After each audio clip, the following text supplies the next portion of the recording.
Years on the run have marked this man for life.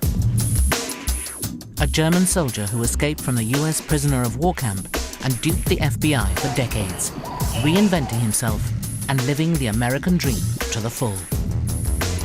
From fugitive to local hero and celebrity tennis pro, Georg Gärtner, one of America's most wanted, became Dennis Wiles, a man blessed by fate.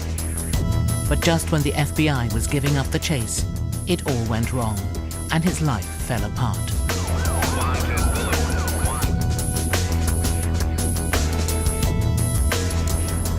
"60 years living on his nerves left him picking up the pieces, trying to reconcile a quiet American pensioner with Hitler's lost soldier."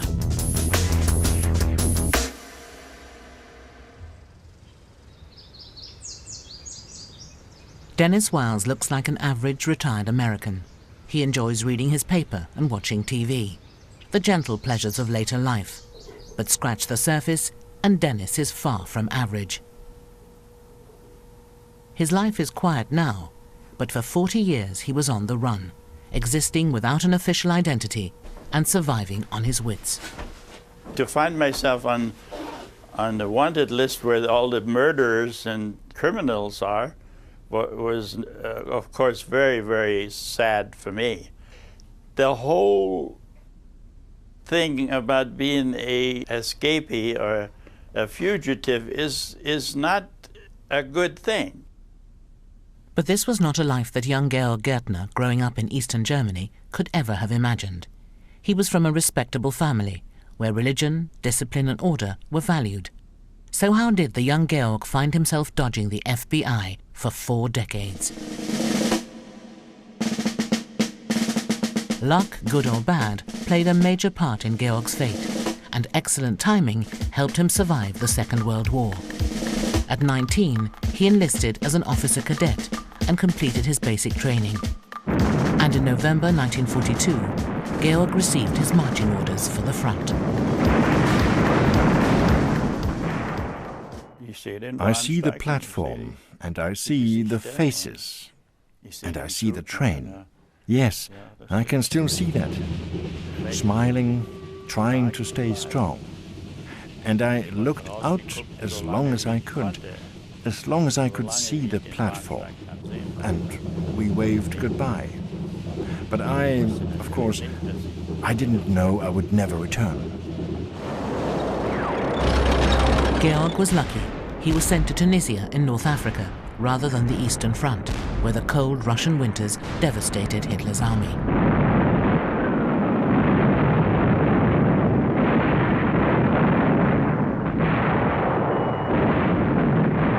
By the time Georg reached Africa, Rommel was already losing his grip on the continent. And in 1943, within 6 months of his posting, Gärtner's war was over, and it was the end of the Africa Corps. But for every man we had lost, the enemy lost 5. And at the end, 15 full divisions, 266,000 of their best men laid down their arms. Victory for the Allies came at a price. They had to find accommodation and facilities for nearly 500,000 prisoners of war. Europe was in turmoil, so America was the only alternative. Every available ship was requisitioned to transport hundreds of thousands of captive soldiers across the Atlantic to the United States.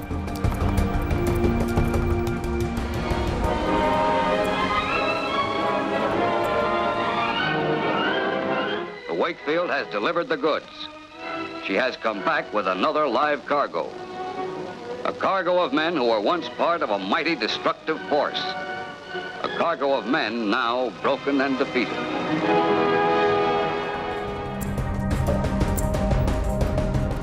Their journey showed little evidence of the devastation they expected from Hitler's propaganda. And even more shocking, Gärtner and his comrades traveled in the luxury of Pullman carriages rather than the notorious cattle trucks used by the Germans. In the United States, the men are assigned to permanent prison camps scattered all over the country. Here, they are busily engaged in all types of useful work. More than 1 million well-trained enemy soldiers are taken off the battlefields, and thousands more continue to pour into internment camps every day as defeat slowly and surely closes in around their country. Concerned that American prisoners of war should be treated well in Germany, the US authorities ensured that life for the German POWs was as pleasant as possible, with newspapers, movies, sports, and good food. The locals, always wary of prison breaks and resenting the comfort of their enemy, referred to the camps as the Fritz Ritz. But the holiday camp lifestyle would be short-lived as the Nazis lost their grip on Europe. Throughout the world, throngs of people hailed the end of the war in Europe. It is 5 years and more since Hitler marched into Poland. Years full of suffering and death and sacrifice. Now the war against Germany is won.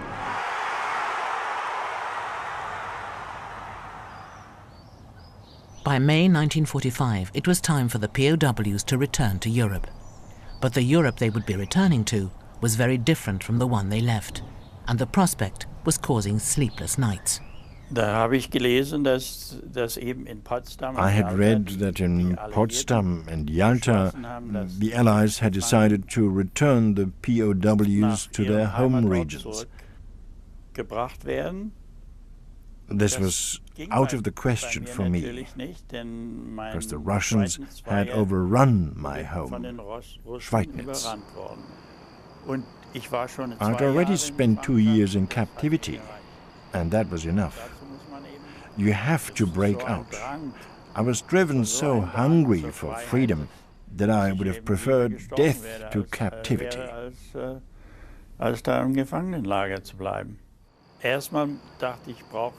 My first thought was that I needed some money and a pair of pliers to cut the barbed wire, and a map with directions, streets close to the camp.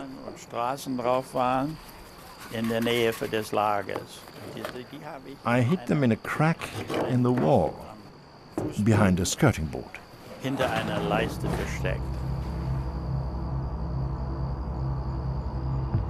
Time was running out. This was his only chance to escape the camp and a dismal return to what was left of his Germany. Georg had to cut through 2 fences and get out of sight as soon as possible. But how would he cross the wastes of New Mexico?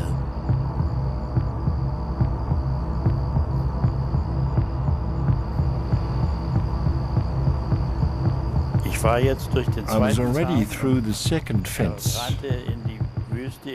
and then I ran into the desert, where I saw the train during the day.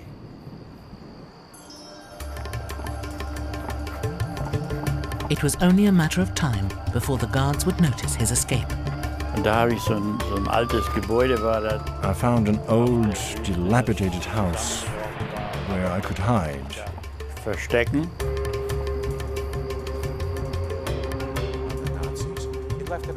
Professor Arnold Kramer is an expert on the hunt for the fugitive Georg Gärtner.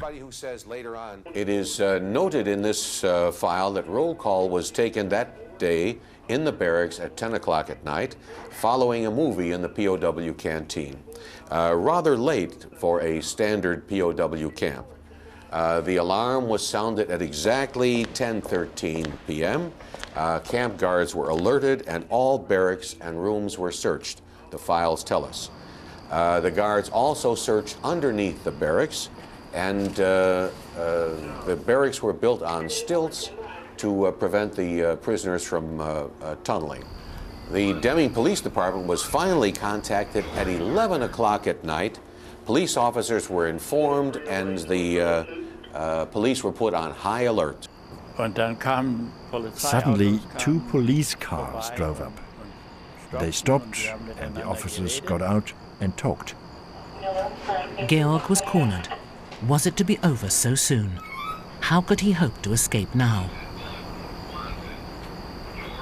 And then they jumped into their cars and raced off with their sirens screaming.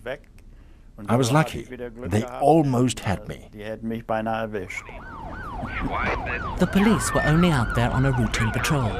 They were called away to hunt for the fugitive, hiding only a few meters from them.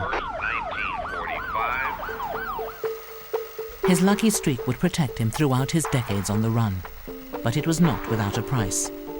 He had taken his first step on a very long journey that would change his life forever, with dangerous personal consequences for both him and his family.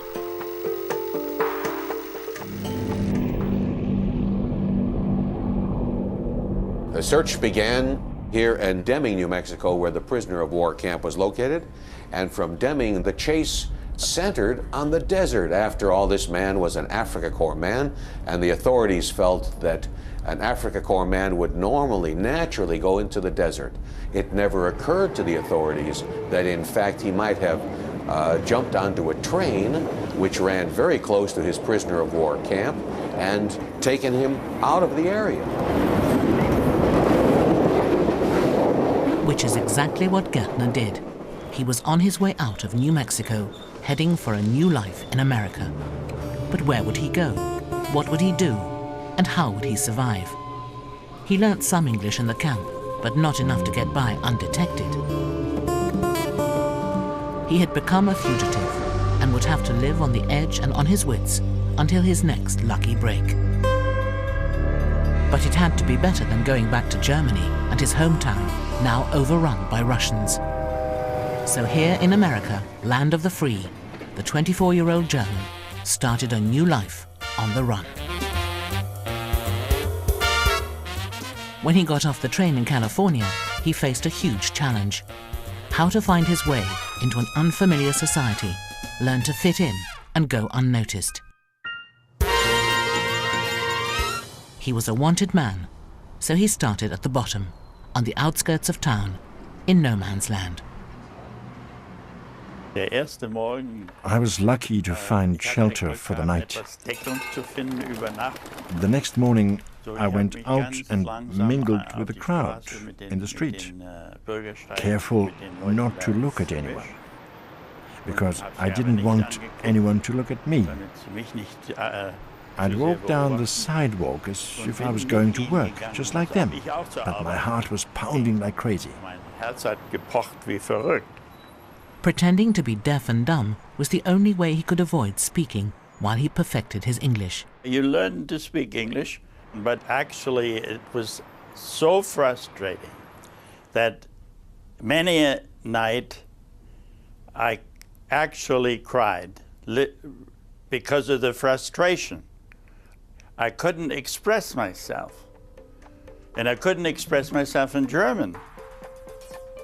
Neither language, one I couldn't use and the other one I didn't know how to use fully yet to express everything. He had to create a new identity, and quickly, one that would protect him and make his lack of past plausible. Georg Gärtner and Germany were left behind. Enter the all-American Dennis Wiles. To avoid awkward questions, Dennis invents a backstory where his parents are killed in a tragic motor accident, and their traumatized son is raised in a lonely orphanage. It was never told in a sweeping story, you know, glowing with the memory of my past. It was reluctantly told, and because first of all it was not a good one. In other words, it was sad since I lost my parents. So it was a sad story in a sense, and I guess the people understood that I didn't want to talk too much about it. But Georg's parents hadn't died, and their son hadn't come back from the war. As Dennis tried to bury Georg's life and family in the past, he carved a rift in his personality that would haunt him forever. Regardless of the painful wrench, Dennis knew that America was a land of opportunity for all sorts of immigrants, and he aspired to be the best American the country had ever seen.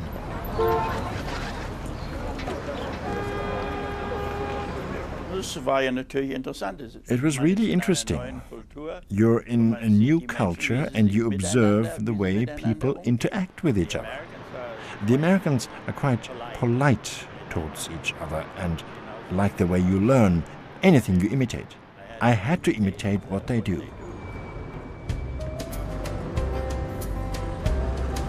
The transformation was complete. Not only did Dennis speak English, he dressed, looked and behaved like a regular American guy. He was vanishing into everyday life without a trace, but the FBI was not going to give up the chase. The young German soldier was hunted down like a hardened war criminal. J. Edgar Hoover, the head of the FBI, took personal control of the search, and hundreds of thousands of wanted posters were hanged in post offices all over the country.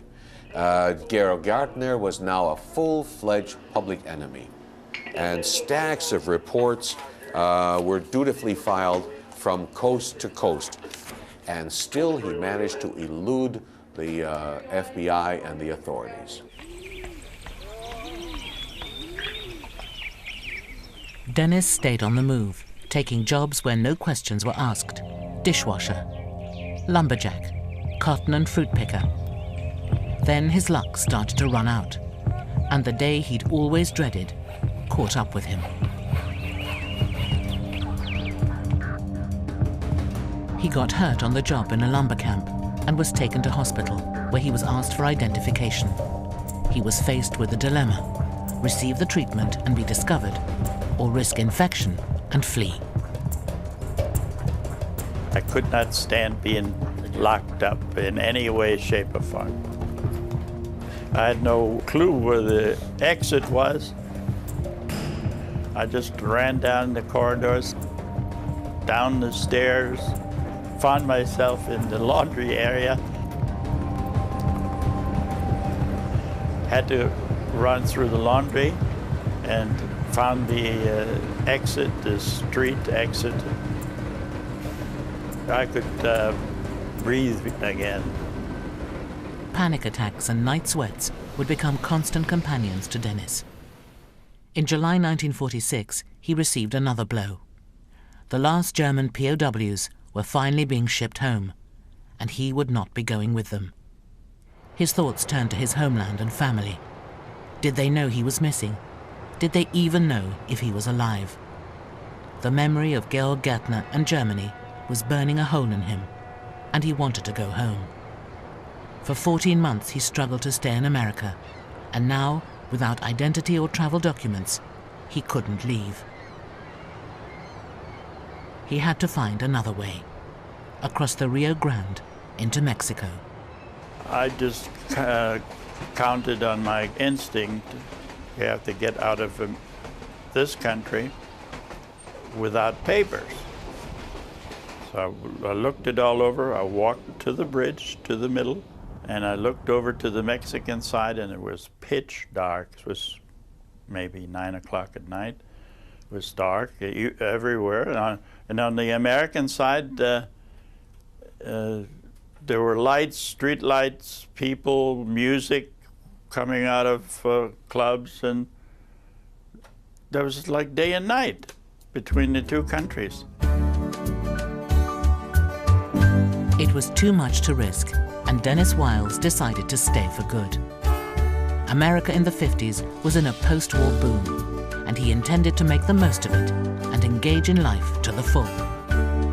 He divided his year between jobbing summers on the Pacific coast and running a winter ski school in the Sierra Nevada, incredibly allowing himself to be captured on film, proud of his achievements.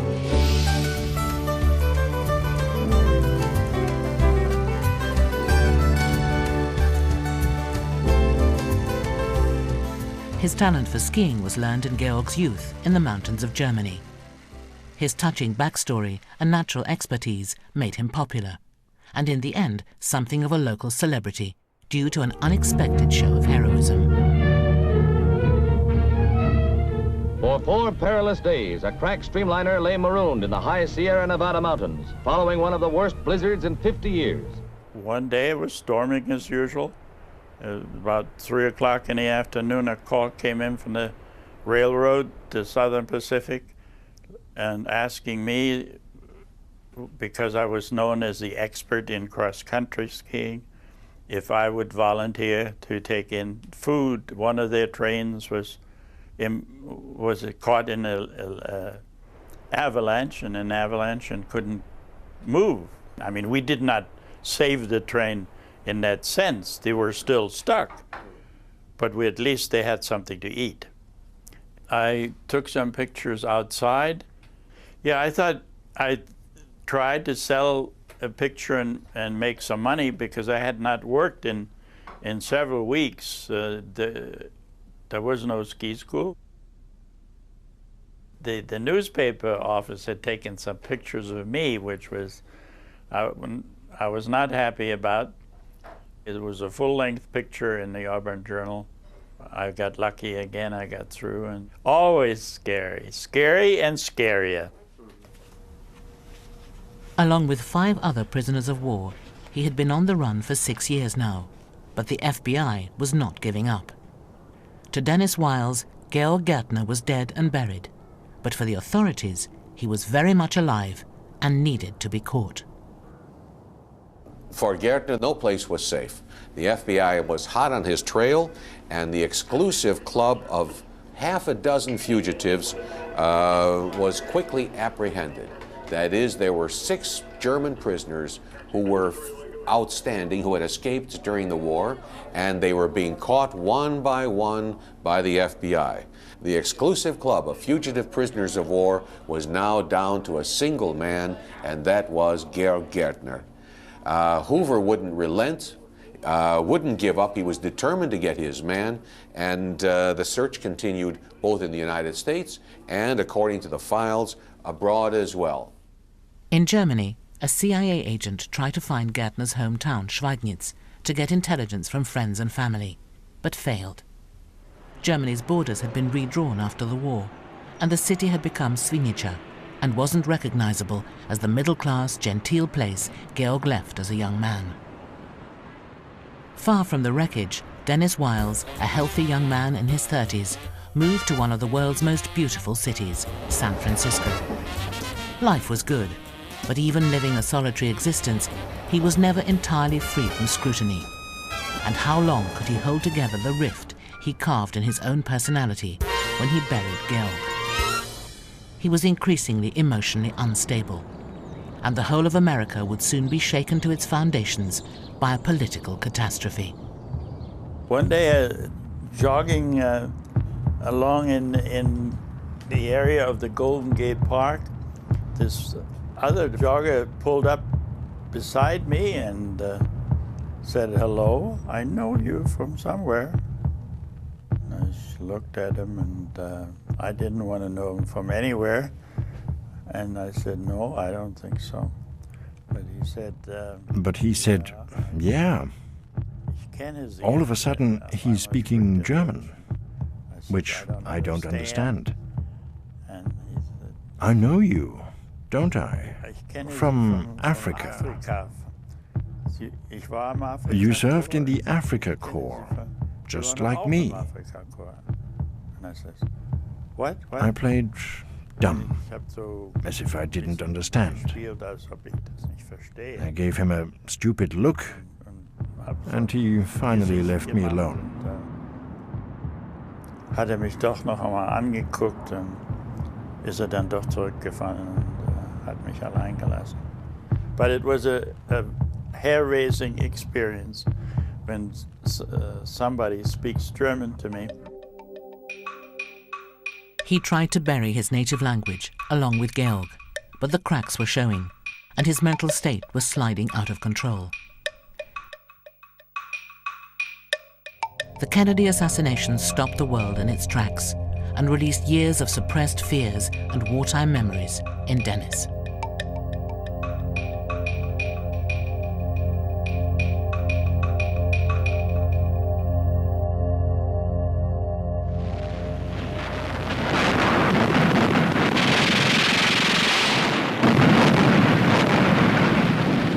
His life started falling apart, and if he was going to survive, he needed to pull himself back together fast.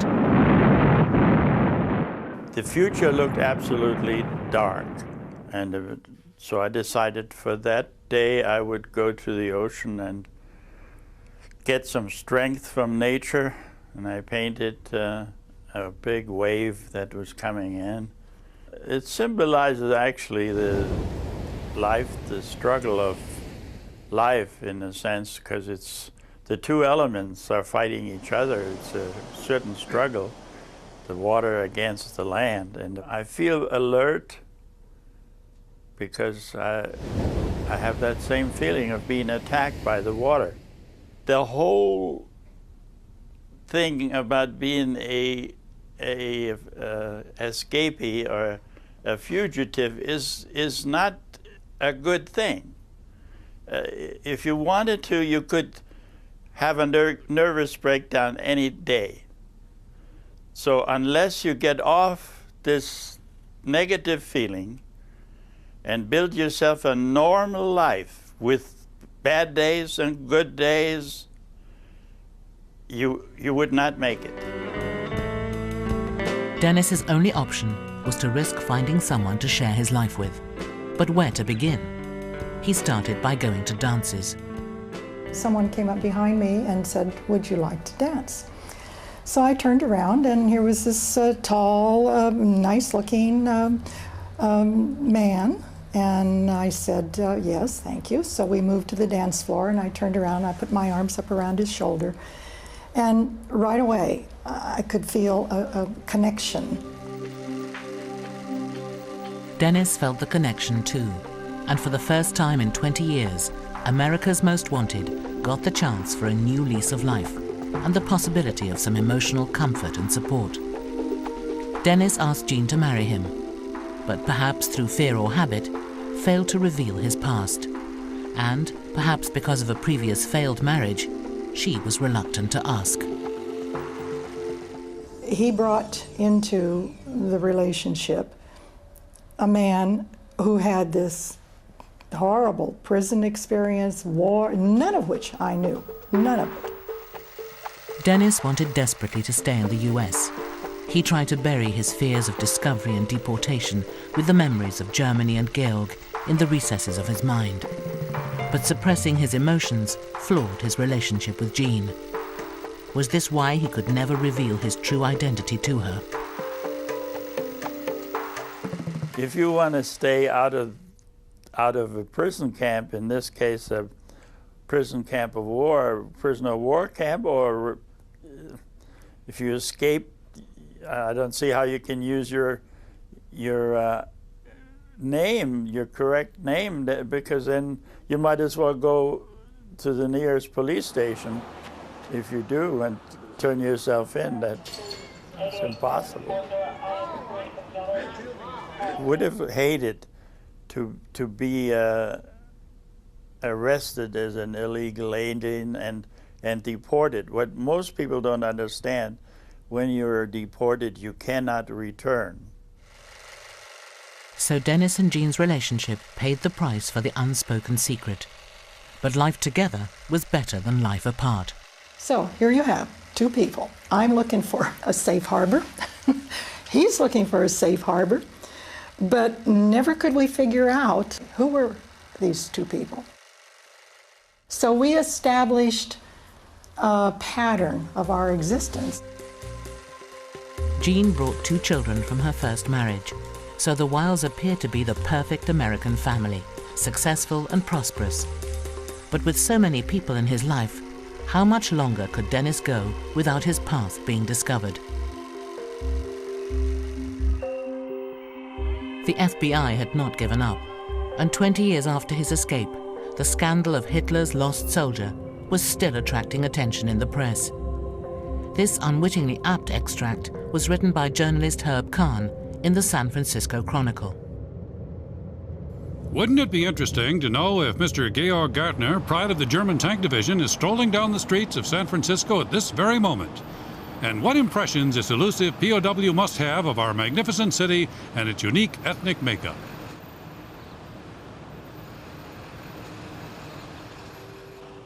In the 1970s, Dennis was still getting lucky breaks, and Mr. and Mrs. Wiles were offered the chance to open a tennis school at one of the most exclusive golf clubs on the West Coast. Dennis Wiles was finally enjoying recognition. His career was on the up. Surely he was unrecognizable to the authorities. By now, in his 50s, the only thing he shared with the young Georg Gärtner was his fingerprints. So the tennis venture Turned out to be very successful, exciting. We had celebrity tennis tournaments. We had tennis star Bjorn Borg, Alex Olmedo, tennis stars coming into our tournaments, which had international participation. Very exciting. So here we were, moderately, pretty enviable place to be at our time of life. Celebrity tournaments were the season's highlights of the tennis club. So in 1972, celebrated newspaper columnist Herb Kahn, the very same journalist who condemned Gärtner 7 years before in the San Francisco Chronicle, was invited to a doubles tournament. The climax of the day was a match in which Kahn's partner was head coach Dennis Wiles.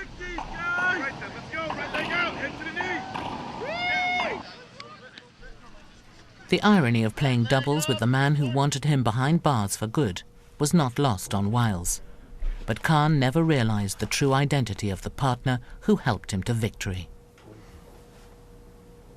So we played together. I thought that would be a good idea. That after what he said about me in a column, he wanted me arrested. We played and we won his own tournament. And I shook hands and thanked him, and I got my silver platter. I still have it today. There's a certain fate and karma involved, and it's almost, you can't explain the thing. It's a kind of an enigma, and I like that. I like that, and it's cool. But it was Dennis who was the enigma, still managing to outrun the FBI. The higher his profile, the more questions about his past. A past which didn't hold up to scrutiny. The exclusive golf club wanted a tennis coach with a known track record, so Dennis and Jean lost their venture. Living on his wits was playing havoc with Dennis's nerves. You can hear the sirens at night many times and wake up sweating, cold sweat. The hunt was on much closer to home, too. A routine medical check revealed old cases of diphtheria and pneumonia. Jean's suspicions were aroused around questions she'd never dared to ask before. What is this? And I remember I called up the doctor, and I felt stupid because how can you ask a doctor, hey, can you tell me about my husband? I don't know anything about him. In his late 50s, Dennis's dream was falling apart at the seams. His experience told him to move on quickly, and this time he was going to take his family with him. I had no clue what comes next, but as it turned out okay in Hawaii. Hawaii offered a chance for a new start on a remote island. Dennis was again successful, this time reinventing himself in the construction industry. Family life was rosy.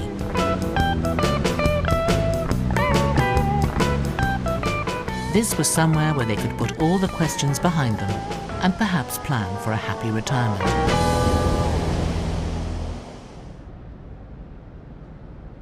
But even here, there were clues to his split personality.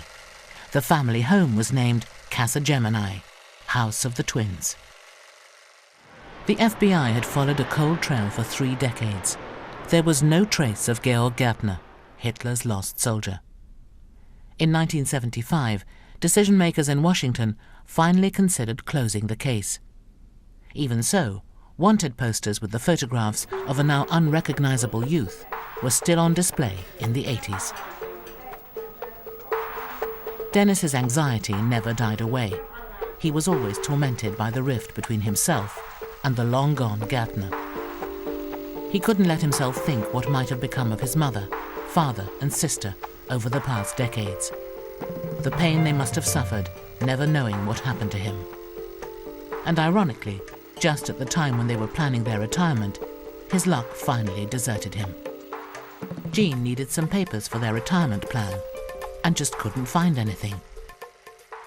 The fact that I could not find any record, it begs the question, well then, he said all of these things. Was he lying? What happened? And he had no explanation.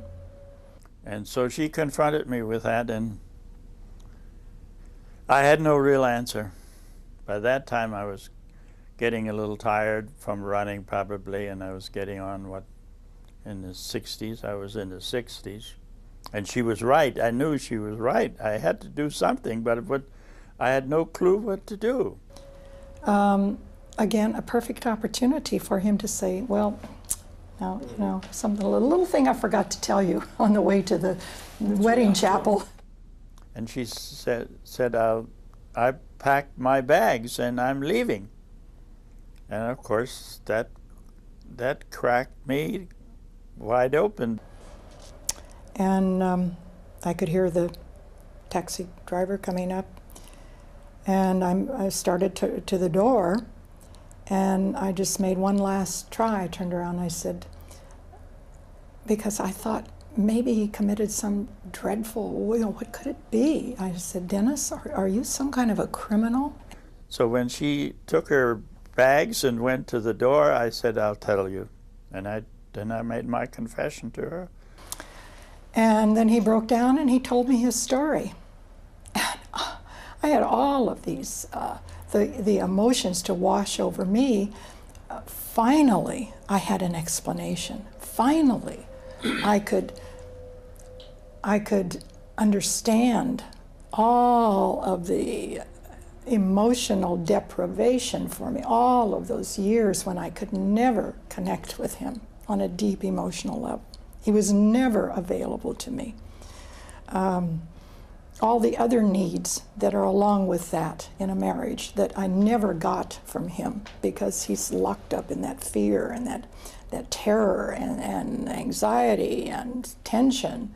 So he described it to me, how he felt. I couldn't believe it. I mean, it was just an outpouring, just a torrent, like a waterfall.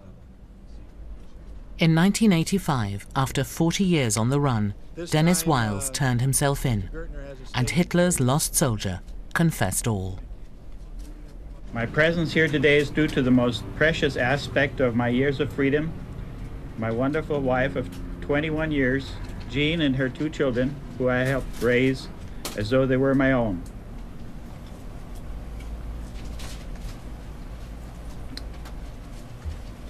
Faced with that, I confessed the truth to her and felt a portion of my tremendous burden being lifted from my shoulders. Today, with her love and support, I've come forward to surrender myself in an effort to remove the remainder of the burden, with the hope that I will be allowed to stay in the United States with my wife. I would like to express my thanks to the people here at the INS who have listened to my whole story, and I hope will help me realize my dream. Thank you. For 6 months, he was interrogated by the FBI, never knowing whether he would be incarcerated or deported. Miraculously, he was granted leave to stay. Finally, he was able to talk openly about his true identity. But it didn't come easy, and he talked of Georg as a different person. And the face of this young man looks strange and skinny, slightly undernourished, but the profile is the same. I can see that.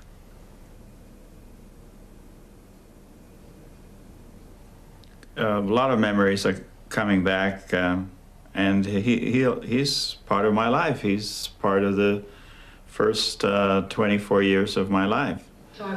Jean stood by Dennis and even managed their press and television appearances. She wanted him to heal the rift with his past and urged him to contact his family, though by now he couldn't even remember how to speak German. And then I encouraged him, which he finally did do, to call his sister in Braunschweig, in Germany. And that was such an emotional time. That must have been a really bizarre call. My father said it lasted about 10 minutes. My mother couldn't speak a word of English. My uncle, no German. He said, "Hello, Lotte." And then she said, "Ah, it's you, Georg." She recognized his voice immediately. All the time he was on the run, Georg's niece idolized her fugitive uncle. It was the way it is for most kids at that age. Home is a complete bore, and I dreamed, I hoped, I really believed that one day he would come and take me out into the big, wide world.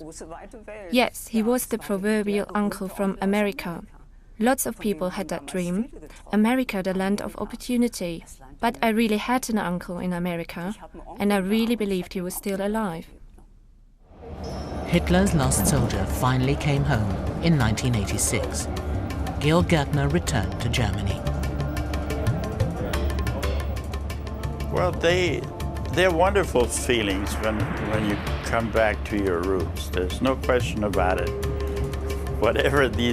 Wherever they come from, whether it's the smell or the sight or the sound of your homeland or Heimat, it's an incredibly beautiful feeling. And I'm glad I was able to do it. It was wonderful, absolutely. At first, the reunion is a joyous one, but inevitably, awkward questions and painful discoveries emerge from the past. Georg's parents had been alive until only a few years ago, waiting all this time for just a word, just the hope he was alive. Why had he never contacted them?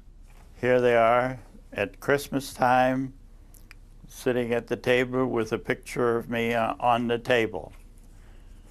I didn't know that they did that, and it's very touching. But I didn't even have a clue that they were even alive, so I should have come back sooner, and you're sad that you were unable to see them alive. So you have to cope with those feelings of sadness and hope that that you see them again sometime.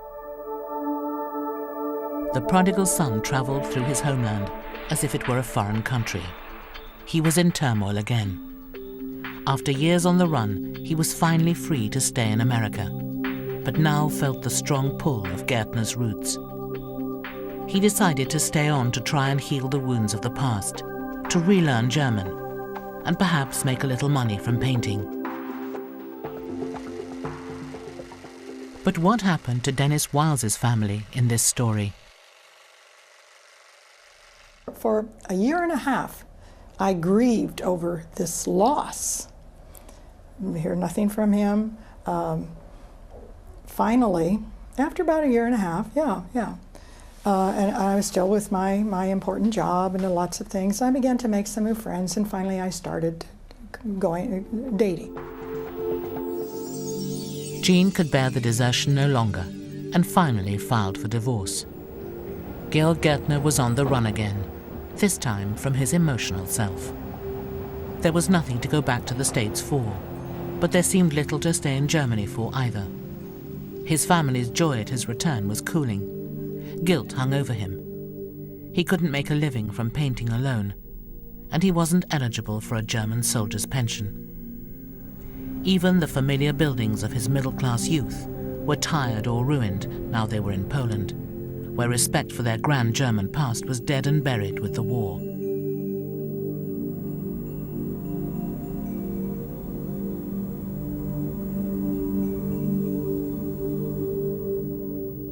It seemed too late for the two parts of his life to come together, so he made a painful decision. He would have to live the rest of his life as Dennis Wiles and let Georg Gärtner go, once and for all.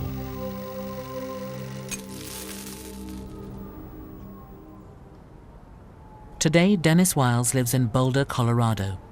His life is no longer overshadowed by the threat of others.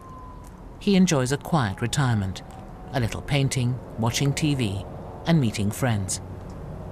But life is not without adventure. Hitler's lost soldier is on his last mission, to reconstruct his past. Georg Gärtner is now the subject of his research at the local library, and he talks of him as if of a long-lost comrade in arms in the quest to find himself.